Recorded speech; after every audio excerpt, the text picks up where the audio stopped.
नमस्कार. 2 दिवसापूर्वी धाराशिव जिल्ह्यामध्ये मन हेलावून टाकणाऱ्या घटना घडल्या होत्या. त्यामध्ये रुई ढोकी शिवारात एक जळालेल्या अर्धावस्थेत महिला सापडली होती. तर त्या महिलेचे नातेवाईक आहेत आपल्यासोबत. ढोकी पोलीस स्टेशन येथे उभा आहेत आपण. या एरियामध्येच येतं ते. म्हणजे आता ॲक्च्युली काय झालं आहे ती मी परिस्थिती माझ्या डोळ्यानं पाहिली, त्यामुळे माझं मन थोडंसं हे झालं आहे. तर आपण याच्याशी चर्चा करूयात. काय सांगाल, कुठून आले आपण? मी पिंपरी चिंचवड वाकड या ठिकाणाहून आलेलो आहे. बरं, ती महिला आपली कोण होती? ती माझी भाऊजाई होती. माझी मावशी आहे ही, आणि हा माझा मावस भाऊ आहे. याची ती वाईफ होती. अच्छा, म्हणजे तुमची मिसेस होती का? हो. बरं. आता ती ज्यावेळेस मिसिंग झाली त्यावेळेस माझी मावशी माझ्याकडे आली आणि मला म्हणली की मुलगी घरी आली नाही. तर मग आम्ही शाळेमध्ये गेलो. शाळेमध्ये गेल्यानंतर तिथं आम्ही CCTV चेक केले. त्या CCTVमध्ये कळालं की एक वॅगनर आहे आणि ही पाठीमागं बघत आहे त्या वॅगनरकडं.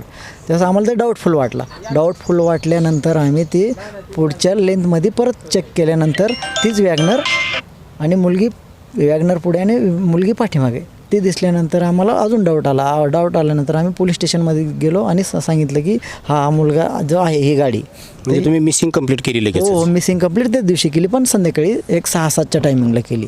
आणि त्याच्यानंतर मग त्यांना सांगितलं की याच्यावर आमचा डाऊट आहे, तुम्ही याच्यावर सर्च करा. मग त्यांनी सर्च केल्यानंतर आरोपीला पकडलं त्यांनी. अच्छा, आरोपीला पकडलं का? मग ठीक आहे. मावशी काय सांगाल, काय झालं नेमकं? काय सांगू आता? काय सांग. मी कामावर गेले होते.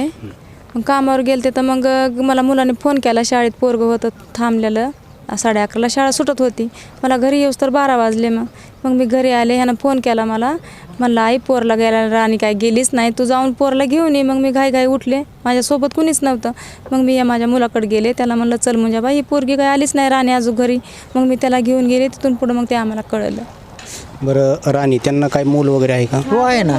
एक मुलगी आहे, त्या आता 3रीला मुलगी आहे त्याच शाळेमध्ये, आणि मुलगा 1लीला आहे.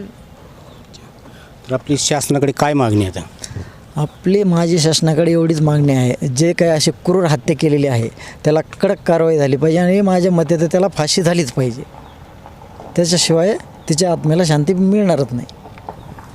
मिसिंग झाली पुण्यामध्ये. हो, बरोबर. तर आपल्याला कसं कळलं की ह्या ढोकीच्या एरियामध्येच आहे, आणि ढोकी पोलिसांनी आपल्याला कशा प्रकारे प्रतिक्रिया दिली किंवा कसं आपलं हे केलं? वाकड पोलीस स्टेशनच्या सहकार्याने, वाकड पोलीस स्टेशनच्या कर्मचारी जे आहेत, पोलीस कर्मचारी, की त्यांनी सांगितलं की जी बेपत्ता झालेली महिला आहे तर तिची बॉडी आम्हाला ढोकी या ठिकाणी धाराशिव जिल्ह्यामध्ये मिळालेली आहे. आणि ही बॉडी तुमची आहे का फक्त कन्फर्म करा. म्हणजे तुम्ही फक्त हे हो, कन्फर्म ओळख पट्टी का बघा. त्या दृष्टीकडे आम्हाला ते फोटो बघण्यात दाखवण्यात. तुम्हाला फोटो पाठवले का? हो, फोटो म्हणजे त्यांच्याच मोबाईलवर त्यांनी आम्हाला दाखवले. आता बघताच कळालं की ही आमचीच बॉडी आहे म्हणून, आमच्याच यांची.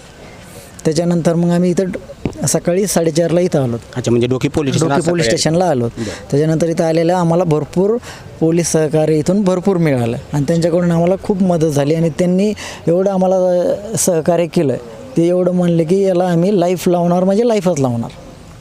त्यांच्या दोन्ही पोलीस स्टेशनचे आमच्याकडून तत्परतेने एकदम त्यांचा धन्यवाद. आणि तर आपण पाहिलं की पुण्यामध्ये घटना घडते, त्याचे CCTV फुटेज सापडले. त्या महिलेला एक लहान मुलगी आहे, एक लहान मूल आहे, आणि हे असे कृत्य राक्षसी वृत्तीचे घडायला लागले आहेत महाराष्ट्रात. पुरोगामी महाराष्ट्र, साधू संतांचा महाराष्ट्र. पण याच महाराष्ट्रात रोज दिवसेंदिवस हत्या वाढत चालल्या आहेत, बलात्कार वाढत चाललेले आहेत, खून मर्डर व्हायला लागलेले आहेत. आणि एवढं निष्कृष्य कृत्य केलं आहे त्या माणसानं की त्या महिलेला अक्षरशः जाळण्याचा प्रयत्न केला आहे. तर या अशा आरोपीला शासनाने कडक कारवाई करायला पाहिजे, की त्याला फाशी द्यायला पाहिजे. आणि हे असे कृत्य पुन्हा भविष्यात कुणी करणार नाही. कारण काय झाले, कायद्याचा लोकांवर नियंत्रण राहिलेलं नाही. लोक असं बेसावधगिरी आणि माजल्यागत हे झाले आहेत. तर यांच्यावर कठोर शासन व्हायला पाहिजे. धन्यवाद.